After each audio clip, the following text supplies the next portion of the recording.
Hey, welcome back to session two. And to this week on the What on Earth Am I Here For series, you're going to be looking at worship, the whole idea you were planned for God's pleasure.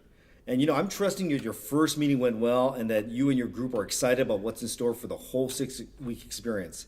So we want to encourage you and remind you that your role as the host of your group is so important. Your service to the people in your group will have an internal impact on their lives. So be encouraged. I want to remind you what you're doing matters to God and to them.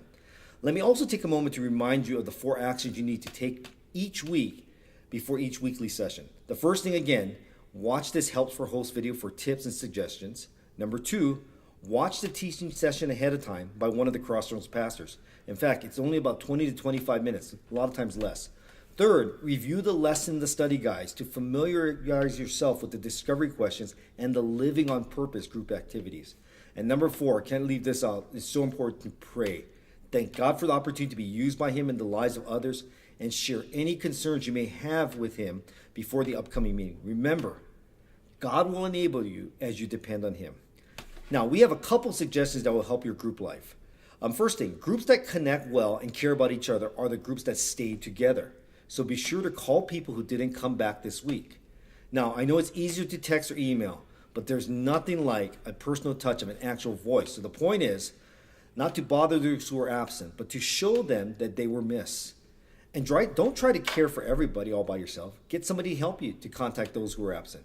Remember, no matter how many show up to your group each week, keep meeting. Don't let the circumstances of life dictate when your group meets. You'll be amazed at what happens in your group each week with those who are there. Now, one of the most common misunderstandings among small group hosts is that bigger is better, or that a meaningful small group discussion can't happen unless everyone you're invited is present. That just isn't true. I found in my own group that some of the most important discussions happen even when people are absent. God has just the people present that need to be present, whether that's 2 or 20. Also, I want to challenge you as to those who they can pray for, encourage, and invite to the group. The best way to invite someone to your group is to personally invite them. Call them, text them, or sit down over a cup of coffee and invite them. There's still time to engage in, and they can pick up right where we're at right now. Finally, we want to encourage you to set up a group calendar. Again, that's helpful. Another, again, we want to encourage you is use a private Facebook page. It may also be helpful. Use these resources as a way to get as many people involved as possible and contribute to the success of your group life. This helps to give ownership to everyone and spread the workload. This actually creates more ownership of the group and helps equip others for leadership. Well, I tell you what, that's it for this week. And again, I want to thank you again for your leadership. And before your group arrives, I want to encourage you to take a few minutes to pray for your meeting. Ask God to prepare your heart and their hearts for what He wants to accomplish in your meeting.